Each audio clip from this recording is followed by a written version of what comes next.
Hey, how's it going, you guys? I'm Shayla Jade. This is Chocolate Cake 101. I don't know why I just sounded raspy because I'm great. All is well. So, I tried to do this video last night and I was super duper tired. I've been trying to get this video done for days, but life has just been moving. I am thankful to be here. Thank you for watching. Real quick, I've got some new subscribers and I want to say thank you. So, my channel is not about like mindset. What was I calling it yesterday? Traumas and mindset. However, I talk about spirituality and I talk about things that are going on in our culture that are like bullshit ass things that go on in our culture. And so to have those conversations, you have to talk about the foundation. So that's why I talk about a lot of different types of traumas. Today's conversation is about father wounds. I know you guys saw that. And oddly enough, the father wound astutes for, I think the statistic was like 80%, I don't know, but it was, let's just go with that. The father wound astutes to a very large percentile of inadequacies within us. Okay, so let's have that conversation. My goal for this video is to spread awareness because a lot of people have traits that they are unaware of, are traumas. And those things play out within your relationship with other people, whether it be at work, your family, especially romantically, but they also play out in how you handle parenting. And so this ends up being a cycle and you think it's normal and it becomes normal, but normal and healthy are two different things and it doesn't have to be. So if we understand what's going on, then we can better handle it, better recover from it, identify it to fix it. And a lot of these subcategory wounds, like people talk about narcissists or empaths or avoidance or anxious people, anxious attachment, other things that I've talked about in previous videos have so much to do with father wounds and mother wounds. And tomorrow we're going to talk about mother wounds, but today we're talking about father wounds.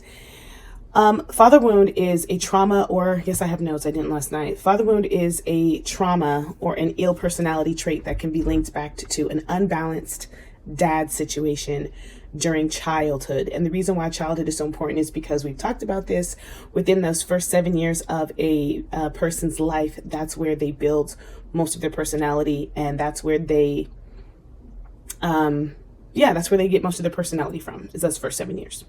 Now, I do want to put on a disclaimer to this. Oftentimes, when we talk about father wounds or when we have like a call for action to dads, that gets associated with inadequate mothers.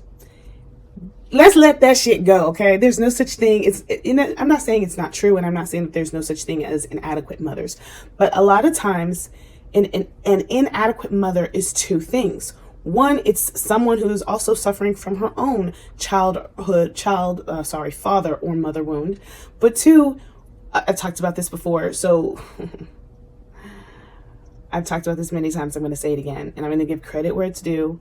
Till Swan talked about how the greatest indicator of a good mother is her support in her partner, in the dad.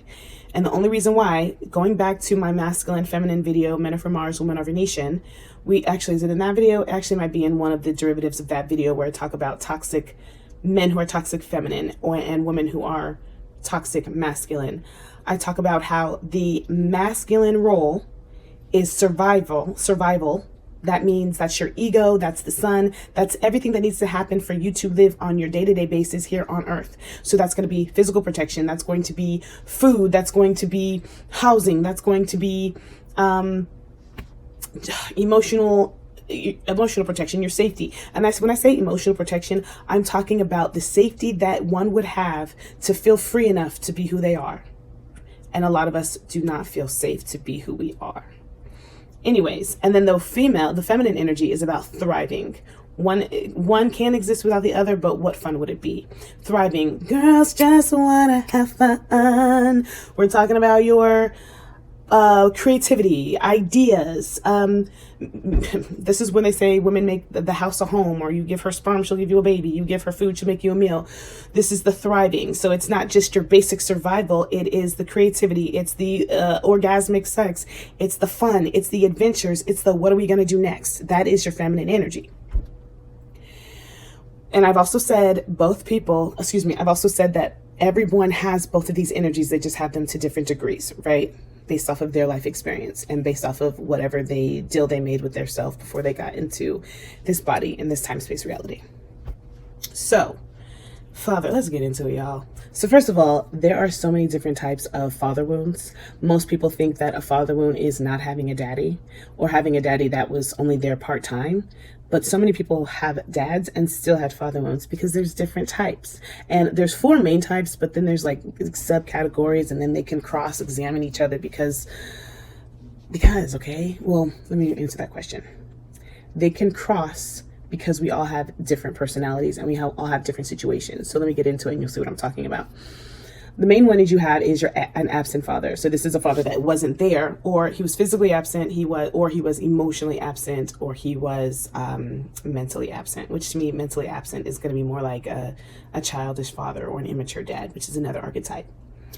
But your absent father, that's what it is. They were either there and just not around you. Like my father, both my parents are Air Force, so they took turns TDY. And so my father was either gone somewhere else in the country, or he was in Korea or Germany or fighting the Desert Storm. So he would send gifts, but for the bulk of my childhood up till I was like 8, my dad wasn't there. And then after that, he was there all day, every day. But you know what I'm saying? Well, other than work. So he's not there because of work. He's not there because he doesn't live in the household. That's another thing I wanted to talk about. Or he's just not there emotionally or mentally. Then you have bad dad. A bad dad is like abusive. He was either physically abusive or emotionally abusive. That's self-explanatory.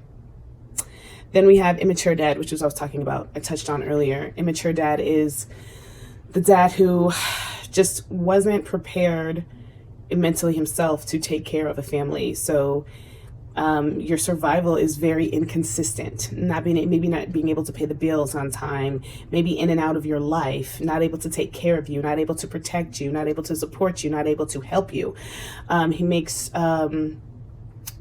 He does childish things. You hear wives talk about how many children they have and they include their husband in on one of their children. So we could do a whole video on just personality types, but I'm trying to get through it really fast. Then you have I call it a punk daddy, but this is your dad who couldn't stick up for himself. So this is someone who a lot of people lack boundaries, but this is someone who wasn't aware of their boundaries or lacked their boundaries. Maybe you saw them getting taken advantage of by their family, like grandma, their siblings, cousins. And a lot of times we do have a close-knit family and things like that do happen, but also a lot of times it's mom's picking on dad, mom's emotionally abusive to dad, or he just was a weakling, and you could tell he was a weakling. Sorry guys, there's a lot going on around me. I had to move. I don't like the lighting, but it is what it is. If I go like that, it's light and I can't. Anyway, so anyways, I was talking about punk dad. Basically punk dad is the dad where he got picked on. Like I said, most of the time it was by mom. You realize your dad wasn't going to be able to offend you. She's actually kind of embarrassing, but that's the last archetype. And no shade, I'm just saying it could be embarrassing. So when I said earlier that these archetypes will cross from each other, and then there's like derivatives of archetypes, and then they even circle each other. Now you see what I mean, because absent dad can be a bad dad. He might have been abusive, and then your parents got divorced and they're not together anymore. He might be immature and a punk. You know what I'm saying? These things cross, and it really just depends on your life. But those are the archetypes. There's more. If you have another one, put it down in the comments. I'm not really going to do a video on archetypes. Actually, I might. If you want to talk more about the different archetypes, because this goes deep, because we haven't even really talked about avoidance. Kind of that goes into being an absent dad, but this goes deep. I also want to mention that this doesn't even talk about fathers who are there, but they're not in the household. And I think that's a huge deal, because that is a lot of people's experience, where they got to see dad every other weekend, or in the summertime, or things like that. But the reason why it's so important that dad is in the household is because your day-to-day growth happens in the household, when you're sitting there playing cartoons, when you're playing outside, when you're eating dinner. And if he's not there to help you, to guide you through life, you know what I'm saying? If he's not living in the house, he's not going to be there when things are happening. He's not going to be there when you either need correction, when you need guidance, when you need, oh my gosh, when bad things are happening and he needs to protect you. A lot of times your dad can't protect you because he's not in the household. He didn't even know what was going on. Mom didn't tell him. You didn't know to tell him, things like that. So a parent not being in the household, even if they're present in your life, still leads to a lot of trauma just because they weren't really there for the day-to-day. Children don't grow in big spurts, even though they do. They grow little by little every day. They have experiences little by little every day. That's all of us. The main thing with these archetypes is these archetypes have their own wounds in the children. So for example, if you had an abusive father, it's most likely that you are going to be more of an empath. You're going to survive on someone else's emotions and feelings for your own survival. Because if dad was in a bad mood, he's going to take it out on me. So you're going to have that energy with other people outside of you. You're going to always be looking at how you can help, how other people are in a bad mood. You're not going to be tending to yourself and your boundaries. You're going to be looking at what you can do. They call this an empath and they act like it's a good thing. And there are so many beautiful things about caring about other people. But when you put other people in front of you, when you're a people pleaser, when you don't put yourself first, when you avoid yourself for other people, that has damaging consequences. I know, because that is me. Now, I didn't have a bad dad. My dad's actually amazing. But I'm talking, there's plenty of different ways you can have trauma, but that's just one thing that I'm mentioning, is having a monster dad can turn you into an empath or a people pleaser, or having a father who was like emotionally abusive. Not even that. Having a father who you saw take emotional abuse from women, like from your mom, is going to have you being resentful toward women. Or having an irresponsible dad who put women before you will make you resentful. You'll grow up to resent women. There's so many different cross. Normally, whatever your father is, if you did not like it, you're going to spend the rest of your life being the opposite, trying to prove dad wrong, whether he's in your life or not. You're going to be, this is from a man's perspective. You're going to try to prove him wrong. You're going to be trying to not be him. And a woman, oh God, a woman is going to find him in her partners because she sees that as love. Shit gets deep. So when I talked about the statistics for these father wounds, I don't know the exact statistics. You can research them.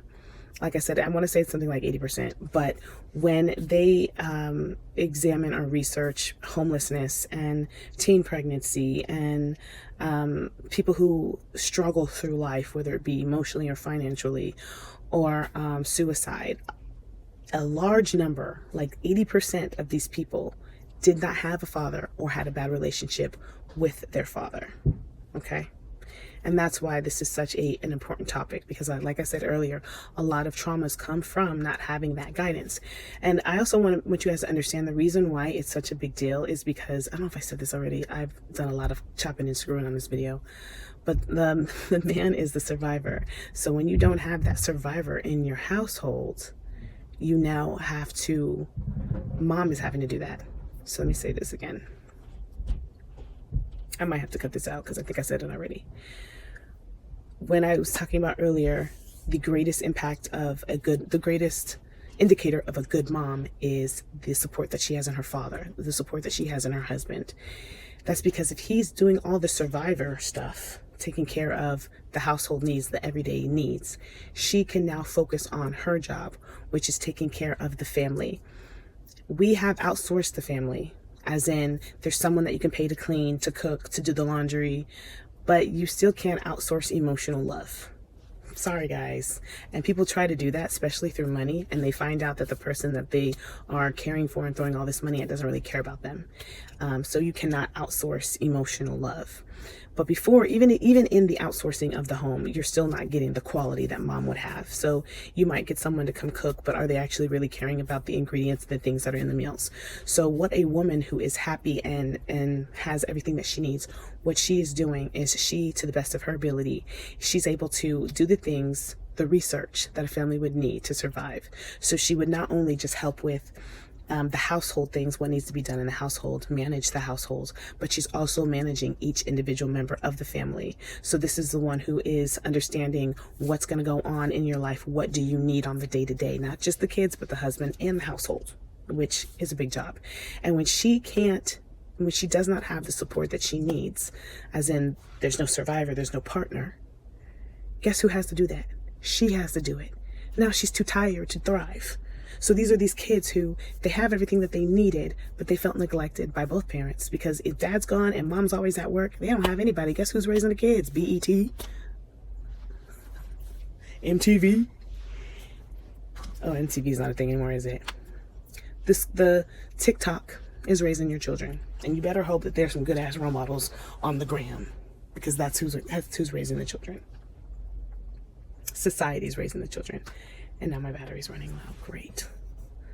All right. You know what? I'm going to get this damn video done.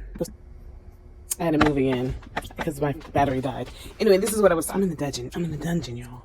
So this is what I was talking about earlier when I did that disclaimer, talking about mothers. Don't take this personal, because yes, society is calling you inadequate.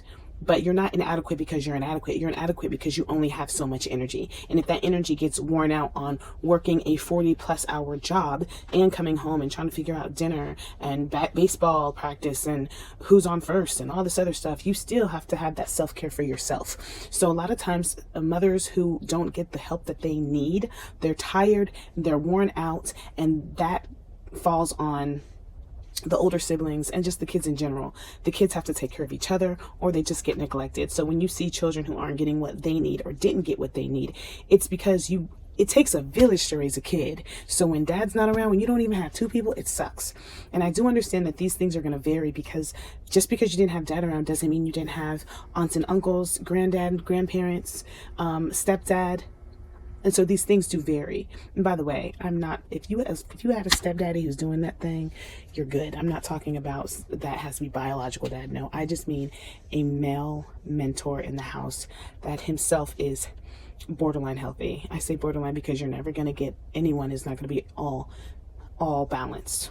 That doesn't even exist, especially in our Western culture, because all day, every day, you have toxins, poisons, and trauma thrown at you. So you are going to be a little bit off center, but this is about someone who doesn't allow their wounds to bleed on other people, doesn't allow their wounds to be lifetime scars, is able to recover, who's able to refresh themselves so that they, their family, the children can be healthy and balanced.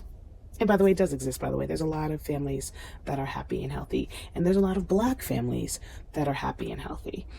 TV would like to say otherwise, but I promise you they do exist.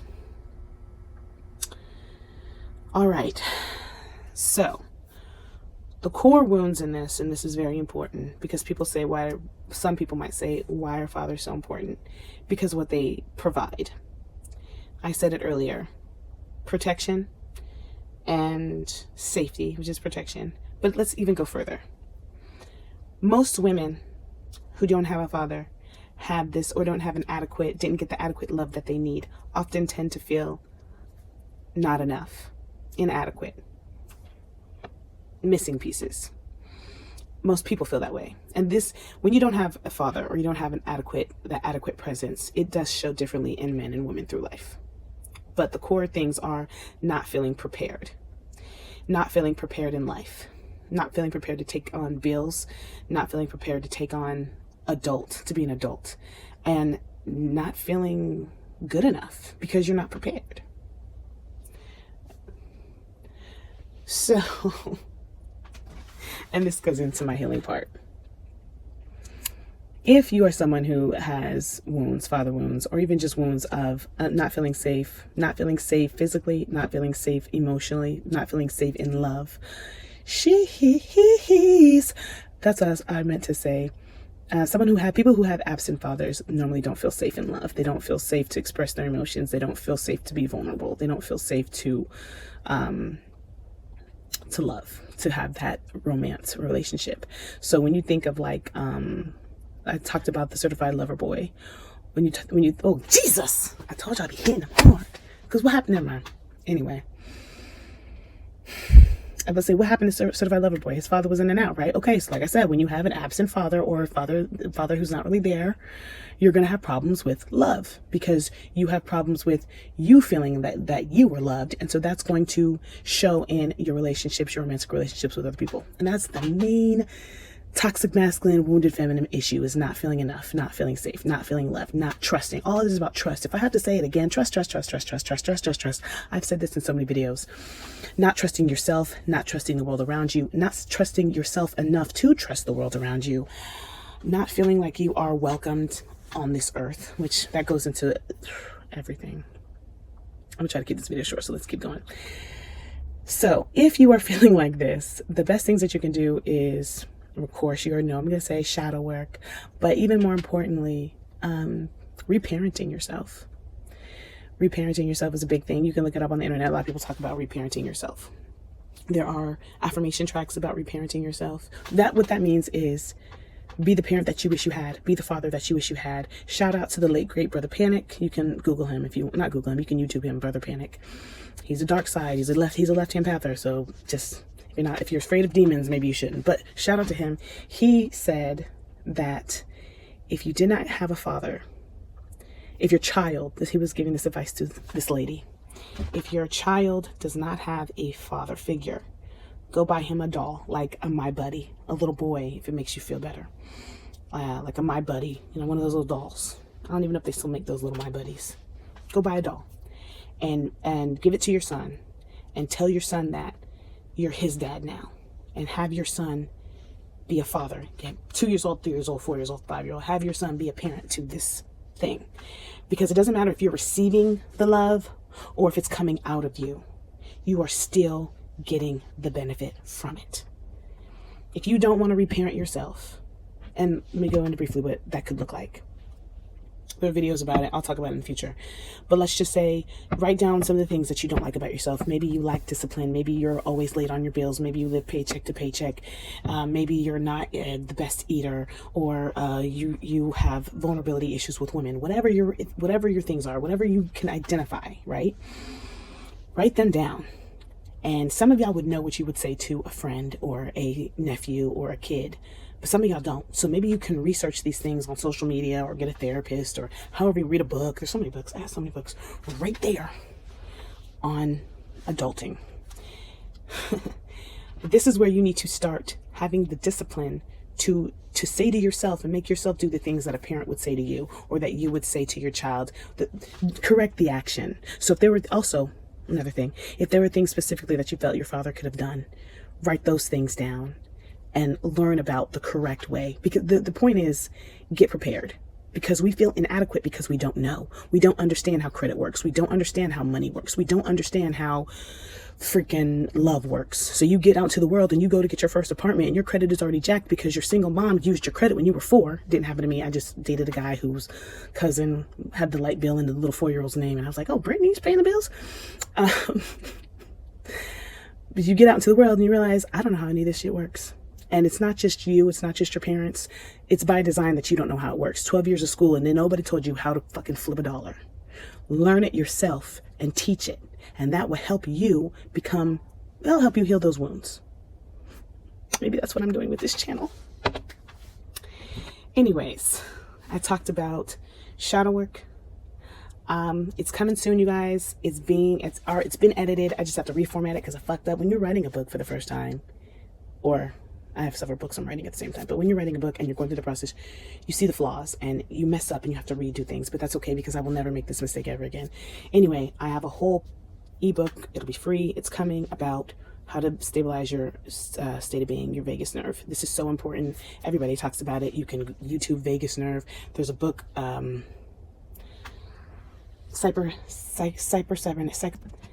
Psycho-Cybernetics, and I have the book upstairs, but it's like from the 80s and they keep redoing it. Anyway, it's online too, but there's so many resources. The time you spend watching World Star, the time you spend scrolling, watching porn, all those, am I allowed to say that word? Yeah. All that time that you spend on OnlyFans, or is it fans only? Anyway, you could be becoming a better person. So instead of being avoidant and realizing that you're living the same day over and over again, we can correct these habits and live happily ever after. I have so much love and appreciation for everybody watching, and just, I want people to be happy, and I want to be happy. Thank you for watching. Again, we're going to touch on mother wounds. I'm sure I missed a lot, but y'all, we're going to talk about this so much. So it's okay. If you have any questions, let me know. Share this with someone that you think it can help. And I'm going to go edit this. I chopped and screwed the hell out of this video. So I'm going to have to do some editing. But it is what it is. This is just progress, right? My love is your love. Thank you for watching. Peace.